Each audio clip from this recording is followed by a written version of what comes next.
Սիրելի հայրենակիցներ, քննչական կոմիտեի ղեկավարի հետ հարցուպատասխանից ես եկա այն եզրահանգման, որ քննչական կոմիտեում գործերը կարվում են բացառապես քաղաքական նպատակահարմարությունից ելնելով։ Փորձեմ բացատրել ինչ նկատի ունեմ։ Երկու դրվագ եմ վկայակոչում, ասում եմ Մասիվի թաղապետը օրը ցերեկով ուղիղ եթերով գրեթե 10 հոգով բռունցքներով հարձակվում են մեկ մարդու վրա եւ դրա հետևանքն ամենևին չի լինում այն, որ տվյալ մարդը կալանավորվի։ Երկրորդ դրվագն այն մասին է, որ Հայաստանի Հանրապետության քաղաքացի Սամվել Վարդանյանը ավտոբուսում տեսնելով ԿՊԱ-ական պատգամավորի վիրավորանք է հնչեցնում։ Դրա հետևանքը լինում է այն, որ քաղաքացի Սամվել Վարդանյանը տեղում ձերբակալվում է, կալանավորվում է, կալանքի վայրում, անցեկացնում կալանք, այնուհետև տնային կալանք, վարչական վերահսկողություն եւ այլն։ Հիմա պարոն Պողոսյանն ինձ ասում է, գիտեք, իրավական ֆորմալության տեսանկյունից, այո, Մասիվի թաղապետի իրականացրած գործողությունը ծեծ է, հետևաբար դա չի ենթադրում, որ պետք է լինի ձերբակալում եւ կալանավորում։ Իսկ պարոն Պողոսյան, ինչու դա չի որակվել խուլիգանություն, այլ Սամվել Վարդանյանի վիրավորանքը որակվում է որպես խուլիգանություն։ Այսինքն 10 հոգով բռունցքներով մեկի վրա հարձակվելը ծեծ է, խուլիգանություն չէ, բայց մարդու վիրավորական հնչեցրած նախադասությունը խուլիգանություն է եւ հետեւաբար կալանքի պետք է տանել մարդուն։ Այս մարդը ֆորմալ, իրավական ֆորմալության տեսանկյունից այո, ասում է Մասիվի թաղապետին, այս հոդվածը չի ենթադրում, ես էլ ձեզ հարց եմ տալիս, այդ դեպքում ինչու խուլիգանության հոդված չի ներկայացվել Մասիվի թաղապետի նկատմամբ։ Ու ես ամենևին չեմ ուզում ասել, որ այս մարդը պետք է կալանավորվի, նա պետք է կալանավորվի։ Ես երկու տարբեր դեպքեր եմ բերում եւ ձեզ ասում եմ, այստեղ տրամաբանություն ցույց տվեք։ Ավելին, պարոն Պողոսյան, ձեր տրամաբանությամբ կարելի է եզրակացնել, որ եթե Սամվել Վարդանյանը ավտոբուսում ոչ թե վիրավորել, այլ ծեծեր ԿՊԱ-ական պատգամավորին, նրան չէիք կալանավորի, կասեք սովորական ծեծ է, խուլիգանություն չի։ Այսինքն Սամվել Վարդանյանի մեղքը այն էր, որ ինքը 10 հոգի մարդ էլ հետը չուներ, որ հարձակվեր ԿՊԱ-ական պատգամավորի վրա։ Լավ տրամաբանությունը ո՞րն է, լավ մեսիջը մեր ժողովրդին ո՞րն է, որ ժողովուրդ, եթե դուք վիրավոր եք, տեղում կալանավորել եք, բայց եթե 10 հոգով հարձակվեք մեկի վրա բռունցքներով, այդ դեպքում դուք չեք կալանավորի, որովհետև դա սովորական ծեծ է։ Ավելին օրենսդրությամբ ծեծը ֆիզիկական ներգործությունը կարելի է բնութագրել, որ սովորական ապտակով, մեկ հարվածով, բայց միթե դուք այդ տեսանյութում տեսնում եք սովորական հարված 10 հոգով մեկի վրա հարձակվել, այնուհետև էլ Մասիվի թաղապետն ասում է, որ դա եղել է հաշվեհարդար, որ ինքը գիտակցել է ինչ է անում ու լավ է արել, որ անում է։ Ես ուզում եմ դուք շատ մանրամասն նկարագրեք, թե ինչու պետք է մի դեպքում համարվի սովորական ծեծ եւ ոչ խուլիգանություն, երբ որ ակնհայտ եղել է հարձակում 10 հոգով բռունցքներով մեկի վրա,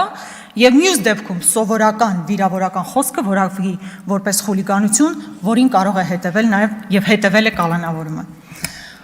Երկրորդ հարցս, որ ես ձեզ հնչեցրեցի եւ որը մնաց անպատասխան, Անիֆին էր վերաբերում։ Պարոն Պողոսյան, դուք այդպես էլ չասացիք,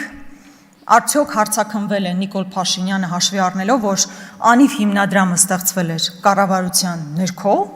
այդ կառավարության ներքո գործող հիմնադրամ էր եւ հետեւաբար ամբողջ պատասխանատվությունը պետք է կրի նախ եւ առաջ կառավարության ղեկավարը։ Տարական հարց եմ տալիս. արդյոք հարձակվել է Նիկոլ Փաշինյանը այս գործով։ Եվ հաջորդ հարցը. 3 տարի գործը քննության մեջ է։ Ինչու որևէ մարդ ներգրաված չի այս գործով որպես մեղադրյալ։ Ստեղ տրամաբանությունը ո՞րն է, խնդրում եմ, եկեք եւ ինձ բացատրեք։ Մեզ լսող մարդիկ էլ, որպեսզի իմանան,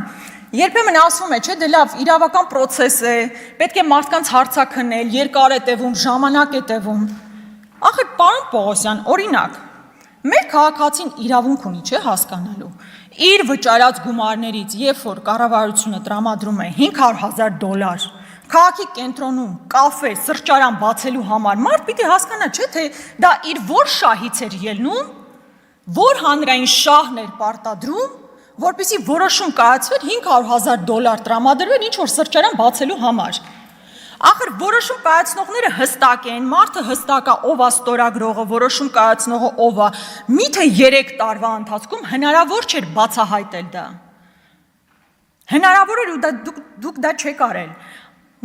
Խոսքը այս պահին ձեզ վերաբերում, բայց ձեզնից առաջ էլ մարդիկ դա չեն բացահայտել։ Նույնը Մոսկվայի մասնաճյուղ ուղարկվել է 6.9 միլիոն դոլար, մոտ 7 միլիոն դոլար։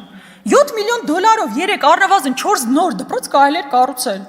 Հիմա դժվար է հասկանալ այդ 7 միլիոն դոլարը Մոսկվա գրասենյակ ուղարկելու որոշումը ով է կայացրել։ Ում է գնացել։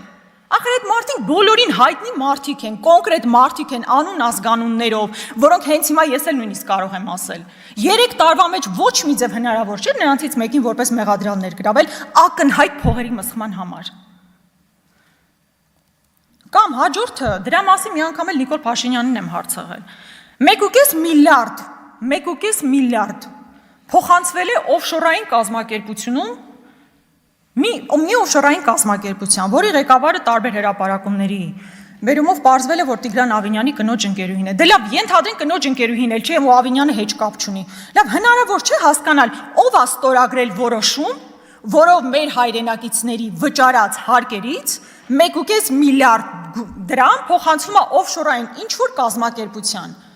Ու արդյունքը չկա, հասկանում եք, ուղղակի այսպես բան է արել, գումար ուղղակի փոխանցվել է այնտեղ ու որևէ հետևանք չի ունեցել, որևէ արդյունք չկա։ Էլ չեմ ասում, որ պարզում եք գոյություն ունեն մարդիկ, ովքեր ստացել են 250 միլիոն դրամ աշխատավարձ։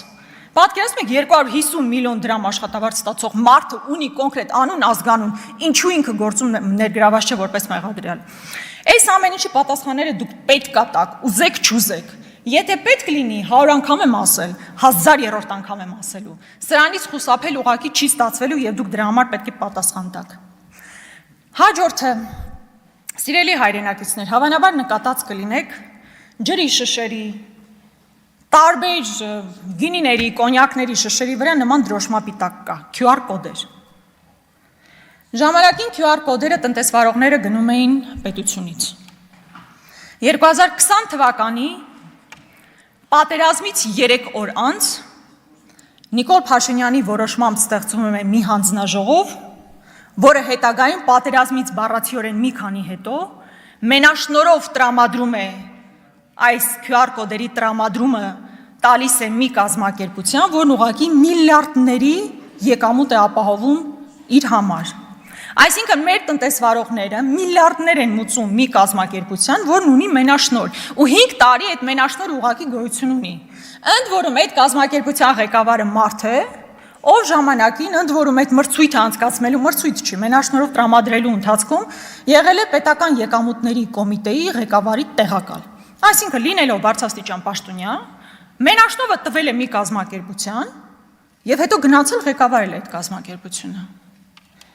Կոռուպցիոն դեպք է ստեղ, որևէ ծրագիր չեք տեսնում, ընդ որում տնտեսվարողները